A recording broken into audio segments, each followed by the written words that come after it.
নমস্কার, টাকা পয়সা ট্রেডের নতুন এপিসোডে আপনাদেরকে স্বাগত। আজকের ভিডিওতে আমরা আলোচনা করব 1 টাকার এই ধরনের কি না ক্রস কয়েনগুলো নিয়ে। আসলে যে কয়েনগুলোর পিছনে এরকম একটা ক্রস সিম্বল বা কি না যুক্তাক্ষরের মতো একটা সিম্বল রয়েছে, এই সিম্বল যুক্ত কয়েনগুলো নিয়ে আজকে আমরা আলোচনা করব। এদের মধ্যে বেশ কিছু কয়েন এমন রয়েছে যার দাম কিন্তু যথেষ্ট পরিমাণে বেশি।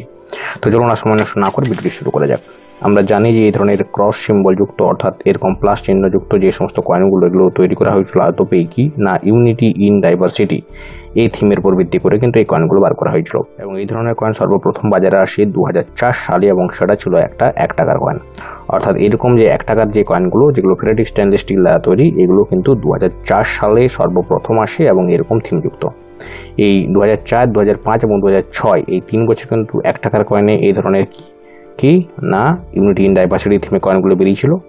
2 টাকার কয়েনের ক্ষেত্রে কিন্তু এরকম যে ক্রস কয়েনগুলো সেগুলোতে কি না দুটো করে দাঁড়িয়েছিল এবং এই কয়েনগুলো বেরিয়েছিল 2005, 2006 এবং 2007। অর্থাৎ এগুলো বেরিয়েছিল 2004 থেকে কি না 4, 5, 6, এটা বেরিয়েছিল 5, 6, 7। এবং খুব মজার ব্যাপার হলো যে এরকম একটা কি না 5 টাকার কয়েনও বেরিয়েছিল যেটা বেরিয়েছিল শুধুমাত্র 2007 সালে। যাই হোক, 1 টাকার এই ক্রস কয়েনগুলোর মধ্যে কিন্তু কি না 2005 সালে যদি এরকম একটা কয়েন আপনার কাছে থাকে ইউএনসি কন্ডিশনে, এই 2005 সালের কয়েনগুলো কিন্তু মনে রাখবেন সমস্ত মিন্ট থেকে মিন্টিং করা হয়েছিল। অর্থাৎ কি না বোম্বে, ক্যালকাটা, হায়দ্রাবাদ এবং নয়ডা এই 4টা মিন্ট থেকে মিন্ট করা হয়েছিল। এবং আমার হাতের কয়েনটা দেখি বুঝতে পারছেন এখানে কোনো মিন্ট বাকি নেই, অর্থাৎ এটা একটা কি না ক্যালকাটা মিন্টের কয়েন। এরকম কয়েন যদি এরকম ঝাঁ চকচকে ইউএনসি কন্ডিশন আপনার কাছে থাকে তার জন্য আপনারা কিন্তু কত না 50 থেকে 60 টাকা অবধি পেতে পারেন।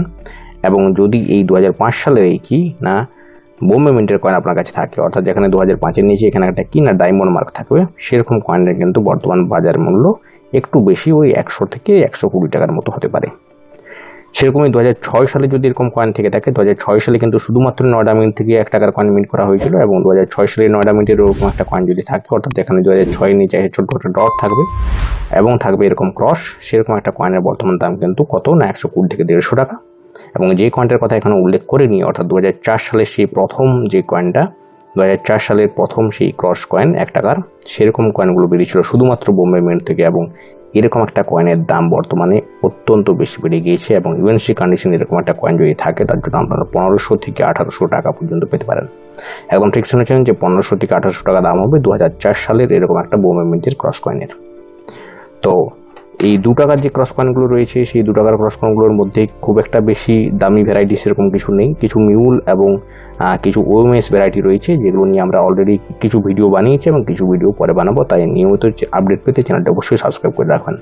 কিন্তু হ্যাঁ, যেটা বলার বিষয় এখানে সেটা হচ্ছে 2007 সালে শুধুমাত্র বেরোনো কলকাতা মিন্ট থেকে 5 টাকার এই কয়েনটা কিন্তু অত্যন্ত দামি কয়েনের ক্যাটাগরির মধ্যে পড়ে। এবং এই নিয়ে আমরা অনেকগুলো ভিডিওতে আলাদা করে এই কথা বলেছি এবং এখনও বলে দিচ্ছি যে এরকম একটা কয়েন যদি আপনার কাছে থাকে তার জন্য কিন্তু 5 থেকে 5,500 টাকা পর্যন্ত আপনারা পেতে পারেন একটা 5 টাকার কয়েনের বিনিময়ে। এরকম রেয়ার কয়েন সম্পর্কে নিয়মিত তথ্য পেতে চ্যানেলটা অবশ্যই সাবস্ক্রাইব করে রাখুন। আর হ্যাঁ, বন্ধু বান্ধবদের মধ্যে শেয়ার করতে ভুলবেন না। আর বেশ কিছু ইনফরমেশন নিয়ে ফিরে আসছি পরে ভিডিও।